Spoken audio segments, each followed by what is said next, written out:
Assalamualaikum warahmatullahi wabarakatuh.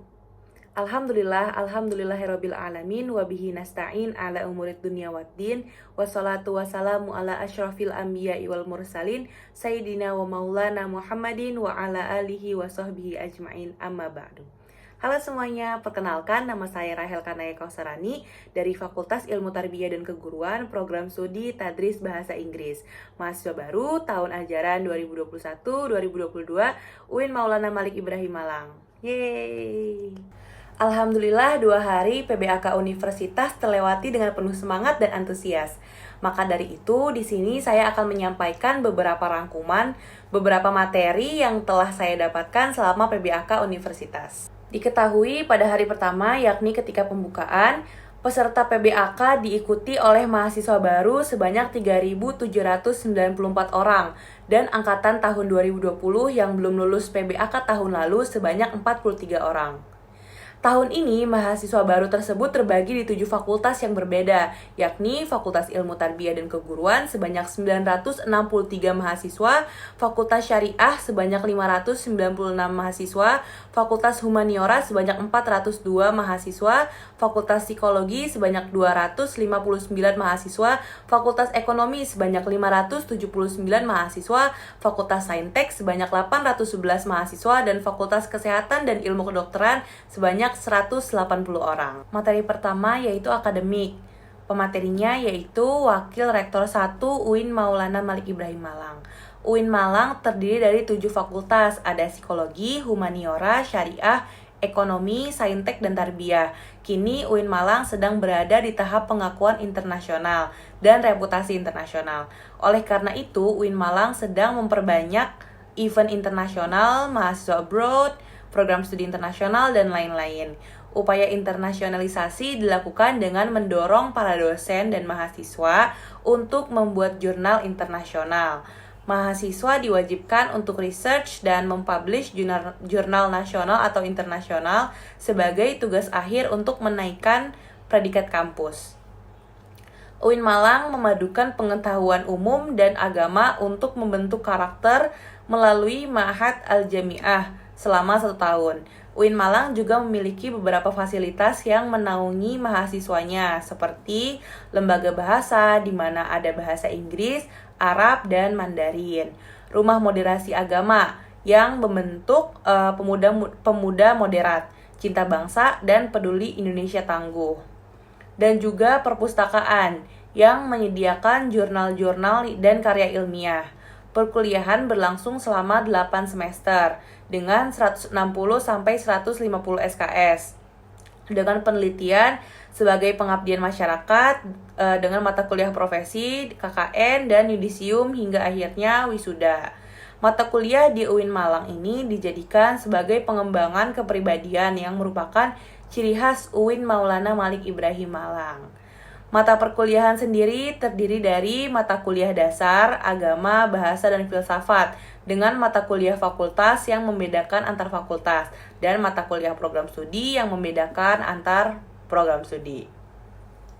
Pada tahun 2021, pembelajaran dilakukan secara daring, melalui platform Zoom, Gmeet, e-learning, dan lain-lain.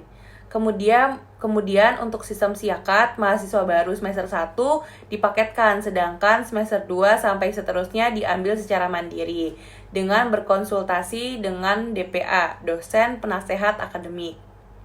Perkuliahan dimulai pada tanggal 6 September sampai Desember tahun 2021 dengan melalui UTS dan UAS. Setelah UAS, mahasiswa akan mendapatkan KHS, kartu hasil studi, di mana di sana tertera IPK. IPK berpengaruh terhadap SKS. Semakin kecil IPK semakin sedikit, semakin besar maka akan semakin banyak alias cepat lulus. Mahasiswa UIN Malang diharapkan aktif dan dapat menjadi manusia yang bermanfaat. Lanjut ke materi kedua oleh Dr. Haji Ahmad Fathah Yasin, MAG. Kita adalah the best human material. Ungkap beliau, mahasiswa baru harus mengupayakan diri baik secara mental dan spiritual dalam mengikuti perkuliahan di UIN Malang. Orang yang memiliki mental spiritual memiliki 3 indikator, yaitu yang pertama, berpikir ilmiah. Mahasiswa baru harus melandasi pikiran dengan pengetahuan umum dan agama. Yang kedua, berperilaku islami dengan cara tampil dengan style khas UIN Malang, yakni berpakaian islami dan tidak berambut gondrong, serta berbicara sopan dan sebagainya. Yang ketiga, menjadi mahasiswa yang kreatif dan terampil dalam bermasyarakat. Ada UKM. UKM adalah wadah untuk memenuhi bakat mahasiswa. Jika akan lulus, mahasiswa dituntut untuk mengumpulkan SKKM, Satuan Kredit Kegiatan Mahasiswa, yang akan dituangkan di SKPII, Surat Keterangan Pendamping Ijazah. Hal ini didapat dari kegiatan non-akademik dengan skor minimal 250 poin. Janganlah menjadi mahasiswa yang sekedar kuliah lalu pulang, namun jadilah mahasiswa yang juga aktif dalam berorganisasi. Kampus juga menyediakan beasiswa berupa prestasi akademik maupun prestasi non-akademik. Jika ingin menyampaikan aspirasi, mahasiswa bisa menyampaikan melalui SEMA, DEMA, HMPS, HMJ. UIN Malang juga memiliki akselerasi, jadi saat semester 7 diperbolehkan mengambil S2, namun dengan syarat dan seleksi yang cukup ketat. Lulusan UIN Malang tidak hanya sekedar menjadi ustadz atau ahli agama, tetapi juga bisa menjadi lainnya. Kita harus bangga menjadi mahasiswa UIN karena di universitas ini kita tidak hanya diajarkan ilmu pengetahuan, namun kita juga diajarkan ilmu agama. Kini Indonesia masih pandemi, kini Kota Malang levelnya sudah turun dari level 4 menjadi level 3. Jika vaksinasi terus digalakkan, maka hal ini akan segera membentuk herd immunity yang akan segera menyelesaikan masalah COVID-19 ini. Lanjut ke hari kedua, di materi pertama ada pengenalan DEMA atau Dewan Eksekutif Mahasiswa yang diketuai oleh Kak Farhan Adi Murosadi jurusan Farmasi dan wakilnya Ahmad Fawaid jurusan Psikologi. DEMA merupakan organisasi intrakampus yang merupakan lembaga eksekutif mahasiswa di level universitas. Fungsi DEMA apa sih? Sebagai pelaksana program organisasi kemahasiswaan, sebagai lembaga yang mengkoordinasikan dan menginstruksikan pelaksanaan kegiatan kemahasiswaan di tingkat universitas. Apa aja sih tugas DEMA? Yang pertama, melaksanakan program kerja organisasi yang sudah disepakati Senat atau SEMA universitas, mengkomunikasikan dan menginformasikan kegiatan kemahasiswaan di tingkat universitas, lalu melaksanakan koordinasi dan sinkronisasi kegiatan kemahasiswaan. Lalu ada SEMA atau Senat Mahasiswa yang diketuai oleh Muhammad Adi Faroni. SEMA merupakan organisasi mahasiswa UIN Malang yang berperan sebagai lembaga legislatif yang mengkoordinasi DEMA, UKM, dan HMJ. Fungsi SEMA yaitu ada advokasi, legislasi, pengawasan, penganggaran, membantu mahasiswa dalam segala masalah untuk disampaikan kepada pihak terkait.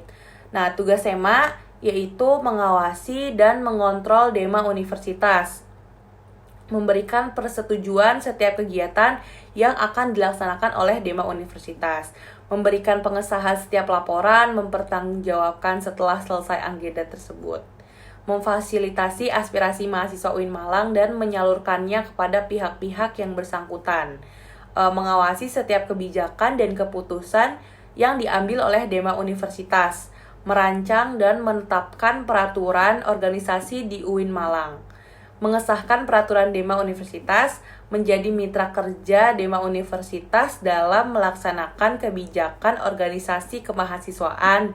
Wewenang SEMA yaitu membentuk undang-undang yang dibahas dengan presiden mahasiswa untuk mendapatkan persetujuan bersama, menampung dan mempertimbangkan segala aspirasi mahasiswa, memberikan mandat untuk pelaksanaan pemilwa, mengawasi pelaksanaan hasil-hasil sidang SEMA universitas, mengawasi pelaksanaan program kerja dan kebijakan DEMA universitas, turut andil dalam mengkaji permasalahan yang timbul di dalam negara dan di tingkat universitas, menerima dan membahas usulan yang berkait dengan bidang tertentu dan mengikuti serta dalam pembahasan. Lanjut ke materi selanjutnya tentang kebangkitan bangsa menuju Indonesia yang tangguh. Pembicaranya Muhammad Hasanuddin Wahid, MHum, anggota DPR RI. Sampai saat ini, menurut beliau, sampai saat ini tidak ada yang bisa menemukan obat COVID-19. Kunci menanggulangi COVID-19 adalah vaksinasi agar mencapai herd immunity atau kekebalan skala besar.